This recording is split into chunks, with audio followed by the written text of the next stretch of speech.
महात्मा द्रोणाचार्य बहुत ज्यादा तपस्वी थे तब। ये बात तो हमारे और आपके लिए भी है। शरीर को जितना आप कष्ट देंगे सोने की तरह चमकेगा। सोना सोना ही नहीं होता यदि भट्टी के पास न पहुंचता था। ये धरती पर जिन्होंने कष्ट झेले हैं उनमें निखार आया। थोड़ी थोड़ी परेशानियों पर हिलिए मत, परेशान मत होइए। शरीर को थोड़ा मेहनती बनाइए, शरीर से काम लीजिए।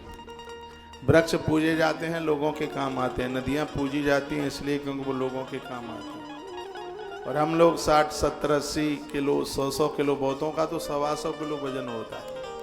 ऐसे उसको ऐसे ही ढोते हुए घूम रहे हैं जिसका कोई भी मतलब नहीं है।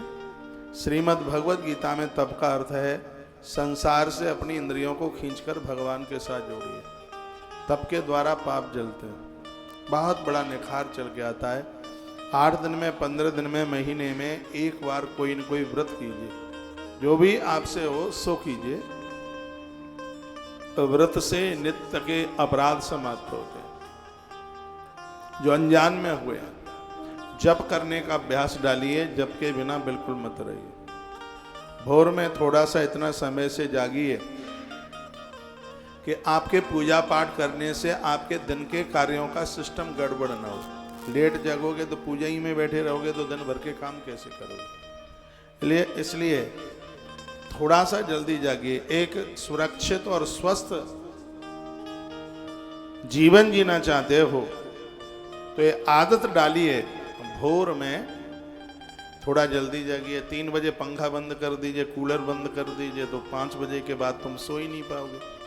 गर्मी लगेगी, मच्छर काटेंगे, खड़े हो जाओगे। किसी न किसी प्रकार से भोर में जल्दी से जागने की आदत डालिए। मैं उस महापुरुष की बात कर रहा हूँ, गंगा माँ के प्रति उसकी भारी श्रद्धा है और थोड़े ही समय में ये एक बहुत बड़ा धनुर्धर बन गया।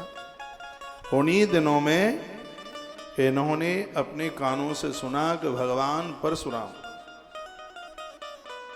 बहुत बड़ा दान कर रहे हैं। वो भूमि का दान कर रहे हैं, वस्तुओं का दान कर रहे हैं। क्यों नहीं उनके पास पहुंच करके मैं भी उनसे कुछ प्राप्त कर लूं। ये सब कथा पहली बार आप सुनेंगे, सुनिए। तो भरद्वाज पुत्र गुरु द्रोणाचार्य भगवान परशुराम जी के पास में पहुंचे, चरणों में वंदन प्रणाम किया और कहा कि हे गुरुवर, मैं आपसे कुछ मांगने के लिए आया हूं, आप बताइए। तो भगवान परशुराम ने कहा कि हिरण्यम मम यस्वास्तम बसु किंचिदस्थितम। परशुराम जी बोले, तपोधन, मेरे पास यहाँ जो भी कुछ सोना, जमीन, जो भी कुछ था वो सब मैंने बांट दिया। धरती मैंने महात्मा कश्यप को दे दी, लोग मुझसे लेकर के चले गए। अब मेरे पास 2 ही चीजें रह गई हैं।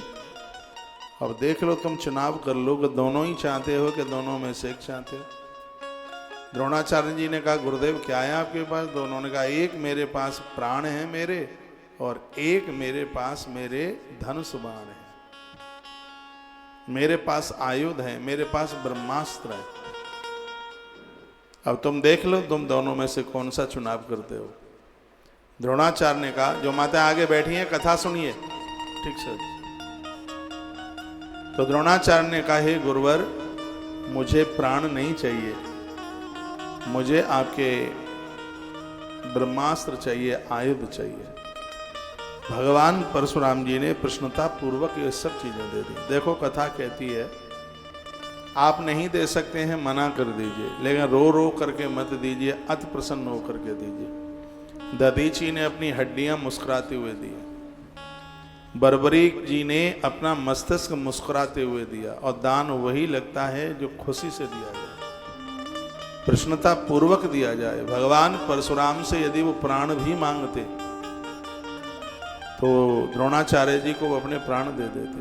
दानी का तो नाम हमेशा से हुआ है, देने वाला तो देवता होता है।